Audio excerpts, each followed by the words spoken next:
A tectonic shift just rattled the WNBA hierarchy, and Caitlin Clark is standing directly in the impact zone this year. A massive, venomous corporate facade is currently shattering into 1,000 jagged shards inside every locker room.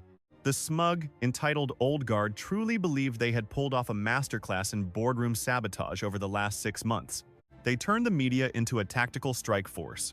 They unleashed a series of precision public relations assaults aimed straight at the heart of the league's front office. They foolishly assumed that ink on a new labor deal would mean an immediate, very public pink slip for Commissioner Cathy Engelbert. But their math was a total, unmitigated, and catastrophic failure across the board. You have found your way back to WNBA Pro, where we ignore manufactured union fairy tales and sanitized corporate spin. We operate purely in the icy, heartless world of high-stakes executive influence, multi-million-dollar cap calculations, and brutal boardroom survival. I need you to shut out the world right now. Kill your notifications and give me your full, clinical focus because the billionaire owners just reminded the players exactly who owns this hoops universe. Those major sports networks and naive casual fans have not the slightest clue how elite power structures actually move. They swallow the complaints of veterans like Nafisa Collier on podcasts, wrongly thinking billionaires care about a worker's emotional state. Venture capitalists do not hand out multi-million-dollar max deals because they are feeling charitable, and they certainly do not dump a high-performing executive just to soothe a few grumpy athletes. This month marks my 40th year in the business world. I have never been one to walk away or back down from a fight. I believe true leaders always rise to the top, and my philosophy is simple. If something is broken, we fix it. Now, listen to the sheer, unbridled, corporate shielding in that endorsement, where Engelbert makes it clear she is no quitter and plans to remain at the helm. That discussion is officially and permanently dead. She effectively muzzled the entire player rebellion with one single, razor-sharp soundbite. By rebranding her controversial run as a financial goldmine, she just stripped the veterans of every ounce of leverage. They toured the national media specifically to trash her professional reputation. They gambled their whole careers on a desperate attempt to force a change in leadership, and they missed the target completely. Now, Engelbert is entrenched more deeply than ever in the ultimate seat of power. She wields absolute, unquestioned authority over every gear and lever within the league's operation. In the cutthroat, hyper-efficient world of corporate war, a failed coup always carries a heavy price tag. Leaders who survive an assassination attempt always find a way to settle the score through quiet, systematic retaliation. Yet, the most terrifying part of this is not what Engelbert might do to those veteran players. The real corporate poison is currently circling the league's primary financial engine. The true collateral damage in this executive bloodbath is none other than Caitlin Clark. Let us shift our focus to the murky, politically charged reality of the league's officiating crews. Throughout the previous season, the referees used a glaringly obvious strategy designed to contain her impact. They stood by and watched as the insecure old guard physically dismantled the league's billion-dollar franchise player. Whistles stayed silent while Caitlin Clark was hunted, bruised, and hammered on the court. It was a perfectly synchronized, well-documented institutional effort to suppress her on-court production by any means necessary.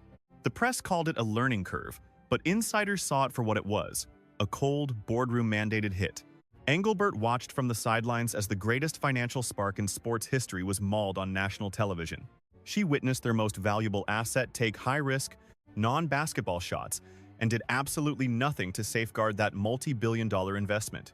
Since Adam Silver has now guaranteed her job security, why would she change anything after 2026? He noted that while formal board talks are pending, Cathy has done an exceptional job since joining the league. Got it. He also mentioned that the results are plain for everyone to see. Consider the sheer weight of that global stamp. Adam Silver reigns supreme at the top of the basketball food chain. He silenced the union's PR blitz while giving a cold nod to Engelbert's massive revenue gains. Their bargaining power has vanished. Engelbert has zero pressure to cater to the players or fix the refs to save her job. She can let this poison, this reckless style of play, continue all year if the bitter veterans want to hunt down Caitlin Clark. The commissioner might just turn a blind eye. This is textbook structural failure. But there is one giant, shifting fiscal factor that Engelbert is totally missing. She is blind to the massive, risky capital being poured in by the local owners. These specific, wealthy tycoons are wagering a fortune on Caitlin Clark's health while the league lets their main cash cow get bruised. For instance, the Atlanta Dream is moving 5 high-profile, must-watch games to State Farm Arena. We all know they usually play in a tiny gym sized for a neighborhood barbecue. So they are moving to the Major League House. Look at the impossible math behind this venue shift. The Dream usually hosts home games in a tiny, forgettable community center. But once the Indiana Fever arrive in town, the money game changes, and Atlanta's management dumps their usual court without a single second of hesitation. They lease the giant 18,000-seat home of the NBA's Atlanta Hawks. They are uprooting their team to a pro stadium just to profit from Caitlin Clark. Let's break down the cold math behind this specific corporate play. They are raking in six figures from high-profit food and jersey sales. They are locking in massive TV bonuses for these specific sellout games. The Clark effect is flooding the Atlanta market with millions in pure cash flow. Yet, this whole fragile economic house of cards rests on one scary variable. Caitlin Clark has to stay healthy enough to actually play the game. What happens if a bitter veteran levels her with a cheap shot in early May? If she goes down because the league won't protect her, the profits vanish. The Dream would be left holding the bag on that huge stadium bill, playing a meaningless game in an empty cave. This is why the billionaire owners must step in and overrule Kathy Engelbert. Big-time investors don't play games with their guaranteed money. They won't let a $78,000 ref ruin their arena investments. The owners must demand a strict, no-nonsense level of officiating. You can't run a multi-billion-dollar global business with second-rate, untrustworthy officiating crews. And the urgency of this mess is being ramped up by the total overhaul currently hitting the league.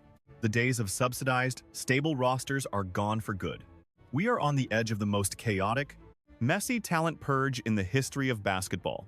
The expansion draft features two snake-style rounds where the 13 current teams can only keep 5 players. Lists are due Sunday, March 29th, so the truth will be out very soon.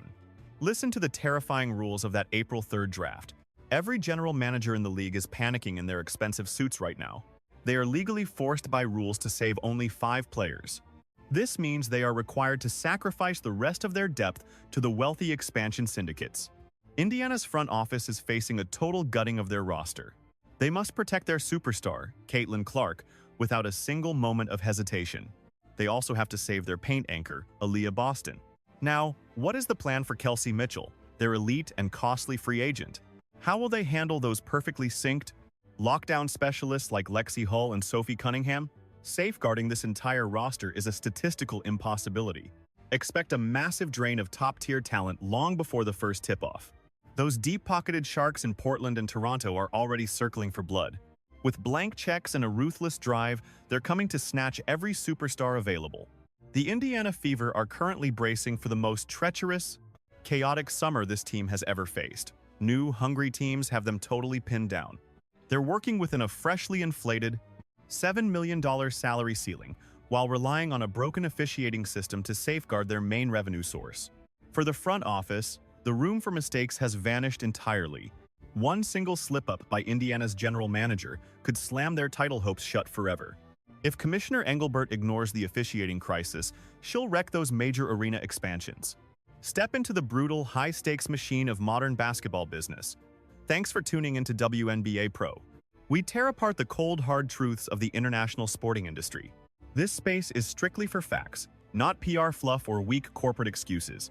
Our focus remains solely on the harsh, undeniable logic of the numbers. If you crave the most cutting and transparent hoops analysis online, pay attention. Hit that subscribe button hard to join our elite circle of insiders today. Smash the like icon to force this vital expose into the digital spotlight. Share your raw, deep takes on this boardroom war in the comments. Will those ultra-wealthy owners compel Engelbert to shield Caitlin Clark from bitter veteran bullies? Or will she let the dirty play drain the value of those massive new venues? Which star player is Indiana doomed to lose in this upcoming expansion raid? Send me your precise, data-driven forecasts. Catch you at the next intense corporate briefing. Keep your eyes wide because the business battle is raging, and the slow will get swept away.